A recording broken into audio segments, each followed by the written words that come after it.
आप लोग कैसे हैं? अच्छे तो बढ़िया है, लेकिन आप पहले क्लास डेट ये सब लिखे पहले, उसके बाद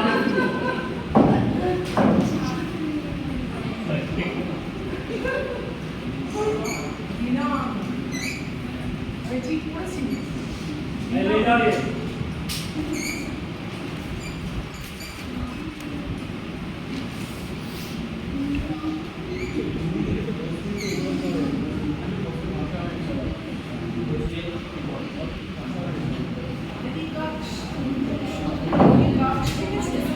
कक्षा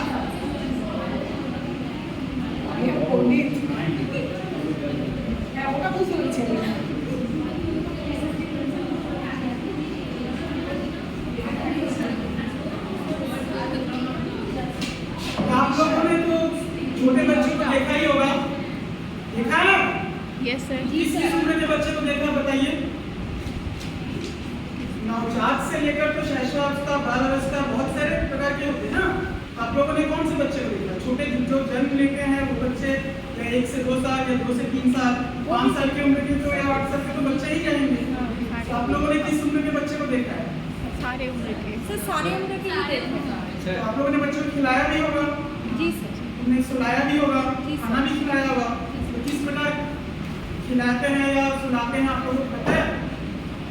आप लोगों ने सुलाया है छोटे बच्चे को जो नवजात है, जो जन्म लिया है या 1-2 महीना या 3 महीना? हाँ बोलिए कैसे लोरी गाकर, बच्चे को सुलाते कहाँ हैं? और पालकी में, पालने में। करेक्ट। तो आप लोग बताइए कि हम लोग के जितने देवी देवता है भगवान में, छोटे बालक रूप में किन्हीं को पूजा जाता है?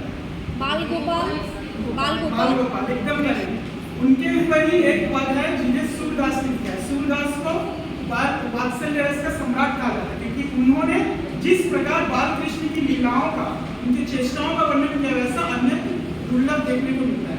तो सबसे पहले सूरदास के पद, पाठ का नाम है सूर्य के पद।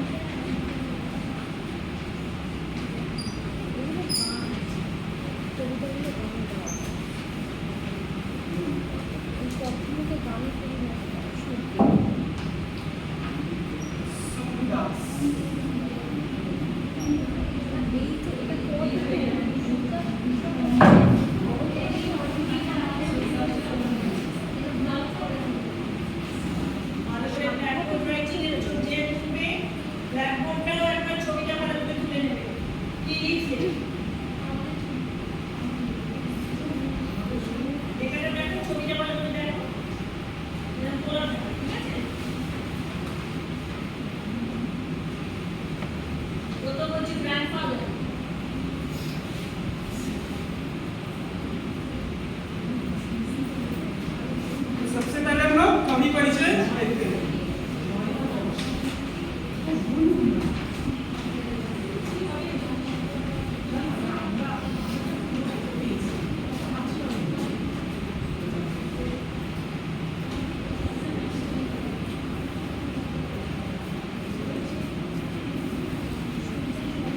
तो सूर्य के पद के लेखक है सूरदास।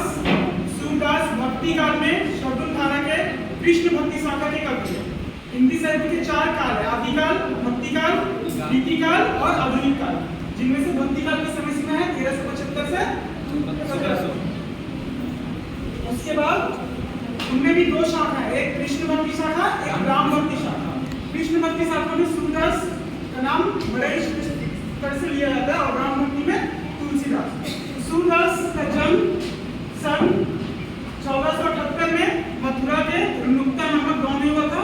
कुछ विद्वानों इसमें मतभेद है, क्योंकि कुछ विद्वानों का मानना है कि दिल्ली के सीरी नामक ग्राम में उनका जन्म हुआ था। ठीक है, उनकी मृत्यु 1583 में हुई थी। ठीक है, उनकी रचनाएं 3 रचनाएं प्रमुख है, जैसे सूरसागर, सूरसारावली और साहित्यलहरी और व्याल। ठीक है, ये उनका परिचय हो गया। अब हम लोग पाठ शुरू करते हैं सूर्य के पद। जशोदा हरि पालने झुलावे, हल रावे दुलराई मल हावे, जोई सोई कछु गावे। इसमें सूरदास बाल कृष्ण के छोटे, जब वो छोटे थे सबसे, तो उनका वर्णन किया गया है। माता यशोदा उन्हें किस प्रकार सुनाने का यत्न कर रही है। जैसे जशोदा हरि पालने झुलावे, पालने का अर्थ जिसने बच्चों को झुलाया जाता है, झूला।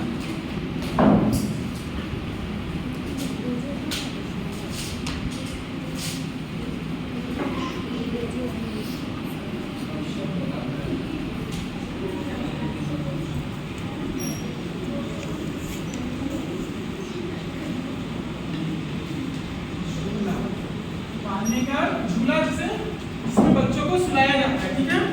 यशोदा हरि पालने झुलावे, हल रावे दुलराई मन हावे, जोई सोई कछु गावे। यानी माता यशोदा क्या है, बाल कृष्ण को पालने में झुला रही है और उन्हें सुलाने का यत्न कर रही है, उन्हें हलरा रही है, हिला रही है, उन्हें दुलार कर रही है, उन्हें पुचकार रही है। और जैसे माताएं कैसे लोरी गाती है बच्चों को सुलाते समय, वैसे ही माता यशोदा कुछ भी गा रही है जिससे बच्चे को, बाल कृष्ण को नींद आ रही है, ठीक है। मेरे लाल को, अब नेक्स्ट लाइन से आप पढ़िए थोड़ा, नेक्स्ट लाइन। मेरे लाल को आओ निंदिया, निगरिया नॉट निगरियारा, सही से पढ़िए। निंदिया काहे ना आनी सुहावे, तू काहे नारी बेगारी आवे, बेगही आवे, ताको खाना खिलावे। तोको नॉट ताको। फोटो क्लियर नहीं है। तो बोलिए निगरिया मतलब, निगरिया का मतलब क्या पता है? निगरिया मतलब सर नींद आना। नींद आना नहीं, निगरिया मतलब केवल नींद।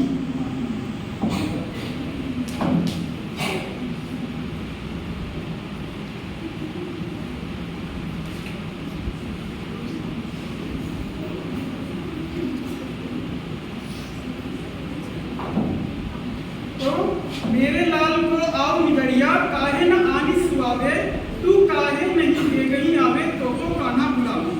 उसके बाद माता यशोदा क्या है, नींद को उल्लंघना देकर करी, यहाँ प्रतीक के रूप में नींद को लिया गया। नींद में कोई इंसान तो नहीं है, इसीलिए माता यशोदा नींद से कह रही है कि तू क्यों नहीं जल्दी आती है, तुझे कान्हा बुला रहे हैं, तू आ और उसे सुला। इसे इसमें यही कहा गया है। उसके बाद ऋतु आप पढ़िए। कबहू पलक हरि मुंदी लेत है, कबहू अधर फरकावे, सोवत जानी मौन हुए, के रही करी करी सैन बतावे। यहाँ कबहू का अर्थ कभी भी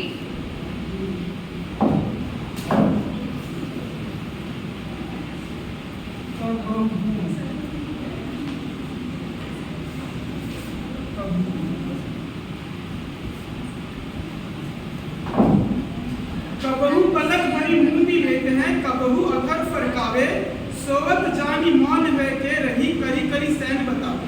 तो जब माता यशोदा कृष्ण को सुला रही है तो वो क्या है, बच्चे क्या है जब सोते हैं तो क्या है, कभी कभी आंख खोलते हैं, फिर वो अधर अपना होठ फरकाते हैं। तो वैसे ही बाल कृष्ण क्या कर रहे हैं, कभी कभी वो अपना आंख खोल रहे हैं, कभी कभी वो अपना होठ फरका रहे हैं। तो क्या है, माता यशोदा को लग रहा है क्या है, बाल कृष्ण सो गए हैं और उनके आसपास जितनी भी गोपियां हैं, जैसे कि वो इस चैप्टर को देख सकते हैं।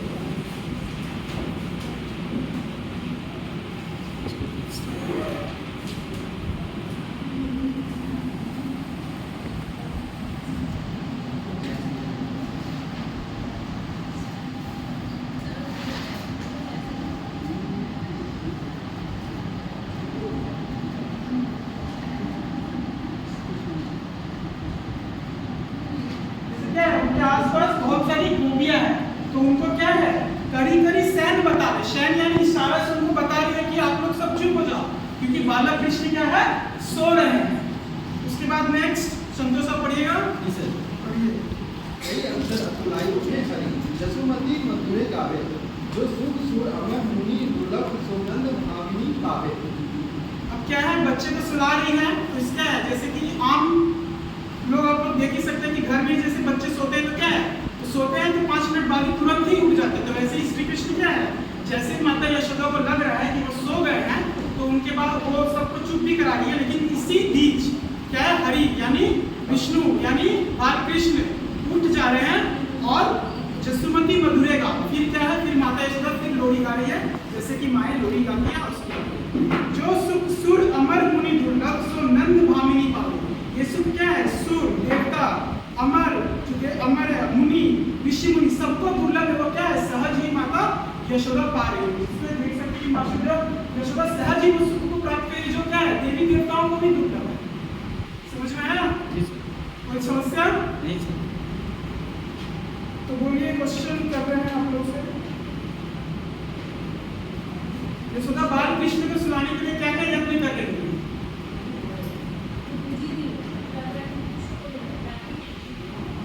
इसका चलिए